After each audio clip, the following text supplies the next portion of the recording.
while it may still be summertime for Ohio State students, Athletic Director Gene Smith is still very much on the job. We were able to sit down with him recently and go over all the things happening this summer, including a couple new teams in the Big Ten. Take a look. Each of them brings something different.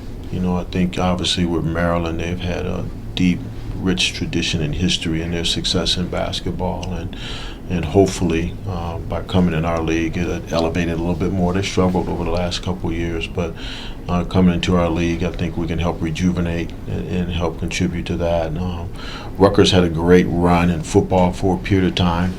They made significant investments in their facilities and in their recruiting and things of that nature. And so I think by being in our league for both of those schools, we're hopeful that we can elevate their competitiveness in football and basketball. There's demonstrated performance for each of them. Rutgers is not as big in basketball. Maryland's had it in mostly basketball and some in football. So we're just hopeful that they'll elevate their performance as they come into our league. Mm-hmm. It's been none. It's been none. I think we're all in a position where we feel like we need to stay stable. I think that's true for the other conferences as well. We went through a pretty volatile period of time of expansion across the country, and I think everyone's kind of like, okay, let's settle here and try and make what we have in place work. And then a lot of that is tied to the contracts for television that have been done by some of the other conferences and the ones that we're in and some that we're getting ready to do. So I think we're pretty stable right now. We need to see how 14 works and hopefully stay there for a while. I think a lot because the Big Ten championship game put us in a window of time where we didn't exist. You had other championships games going on in that first Saturday in December, and we weren't there. And so now we're in that window, and as painful it is to talk about because we lost that game, but the reality is the exposure for Michigan State, Ohio State, and the Big Ten on that Saturday, significant. Highest rated game that day was ours. So I think the championship game has played a big part of branding, continuing to brand who we are. I think it'll be even better when you're going through a 14 league deal. So I think it's going to be pretty exciting again. Yes. Yeah, so that is so local.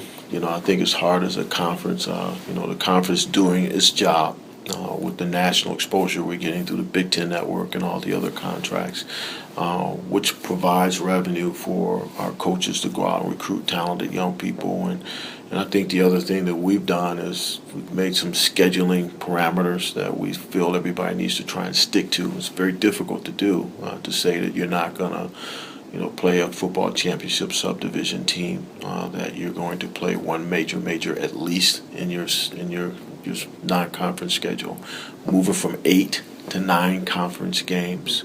So I think that the reality is that conversation though is more local.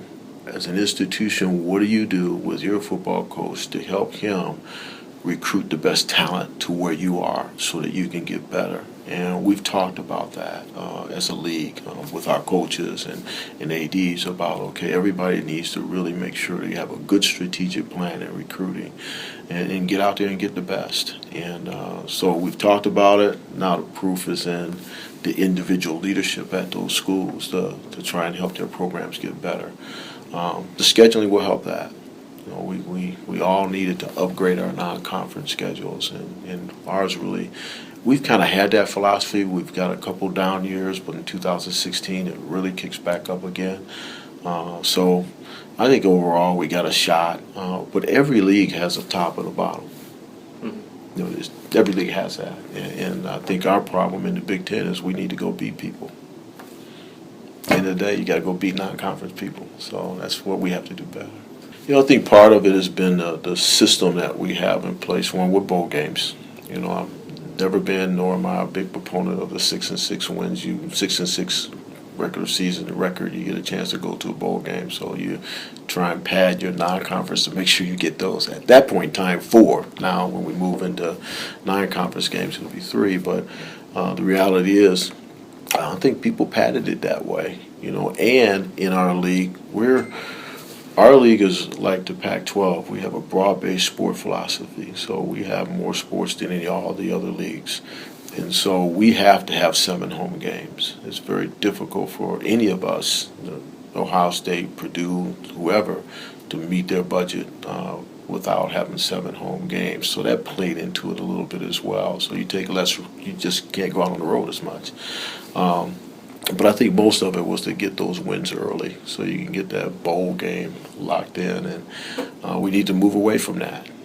But we need to up our non-conference schedule. We need to beat those non-conference teams, be it Pac-12, Big 12, SEC, ACC. We need to beat them. Oh, it's great. First of all, it's great for those players, those kids, to have a conference to play for. You talk to any of our hockey guys about their experience last year playing in the Big Ten, the inaugural year of the Big Ten hockey season, and then, we hated to lose the way we lost, but we were there.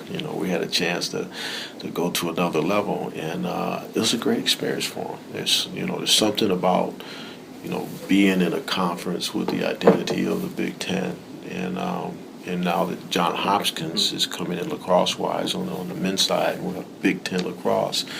I would venture to guess that the male lacrosse players are going to have the same, enjoyment and experience of chasing a Big Ten championship. It just sounds better, but there's something about that, and so the creating opportunities to be a champion. That's part of what we need to always do. And when it's going to be a Big Ten championship, it's pretty special. Not now. Most of those sports like volleyball, there's not enough national broad-based sponsorship. And we've been blessed to be able to retain volleyball, keep it as a great sport, won a national championship. But I don't see enough schools in the conference adding men's volleyball. So you have some one-offs there, pistol and rifle and synchronized swimming.